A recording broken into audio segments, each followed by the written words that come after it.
Hey Paul, How are you? I'm doing great. Good to see you. It's a lovely day, I'm just kind of hanging out. Hanging out in beautiful Phoenix, Arizona. I always like to think, I don't know much, I know people who know stuff. So that, I'm here with you. It's good to know people who know stuff. It really is. It can get you far. It can get you very far. It really can.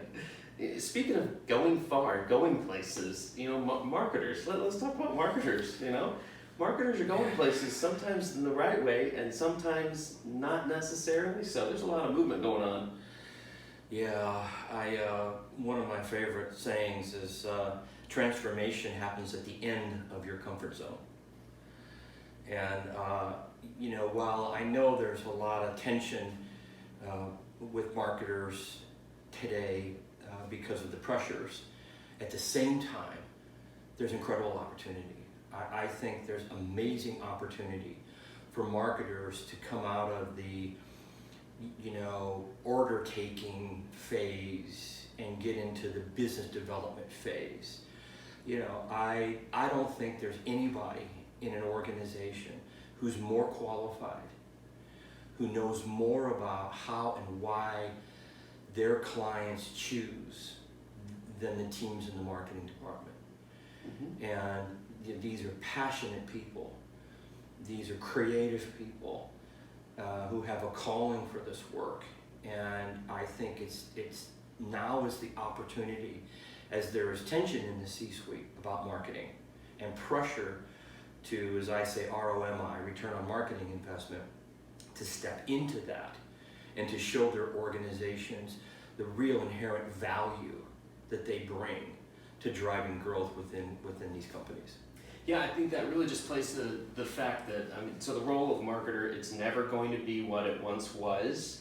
It is transforming day by day, and it's not going back to the media buying, creative only media placements, advertising as the focus.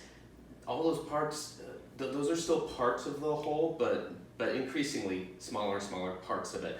And so it's a multifaceted role to begin with, and it starts at the top. It starts with leadership. You've come across a lot of data recently about what it's like to be in your own, with your own experience and with a lot of folks that we both talk to across the country. Yes. And just being lifetime marketers ourselves. You've come across some things recently just about what that's like these days. It keeps changing. Well, they say that up to 80% of CEOs in our country today in a variety of businesses are unhappy with their chief marketing officer.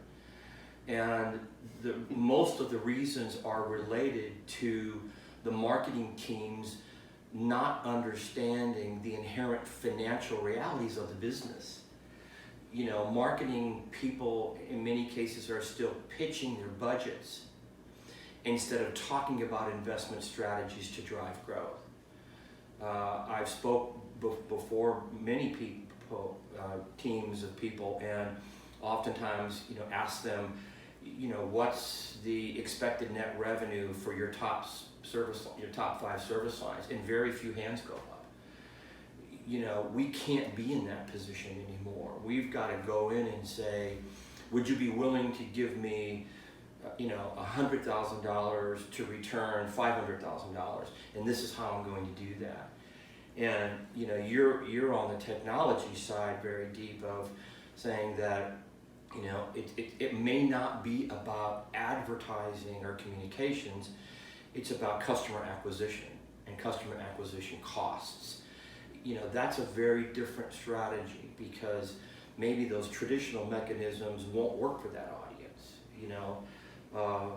and we've got to think about how do these technologies that are emerging, and some of which were wildly popular and successful 5 years ago, are obsolete today. They really are. And it just keeps making me think of, not just the fact that this is a moving target, but how to succeed with it. That is a moving target as well.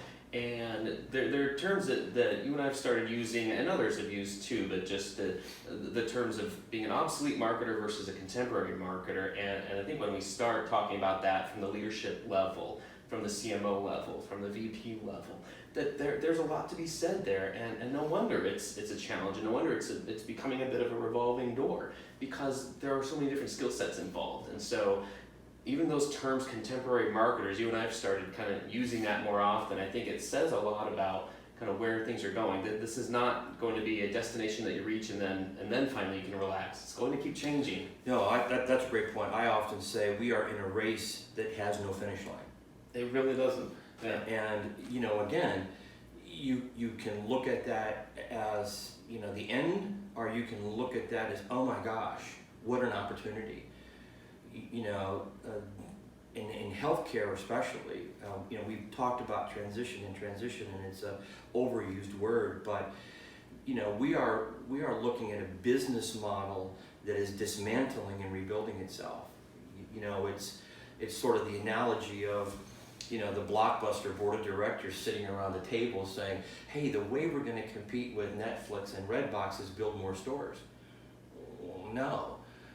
That model dismantled itself, and we have to think about healthcare evolving and the ideas of multiple choice, the ideas of consumers having more and more accountability, both financially and otherwise, about their own care.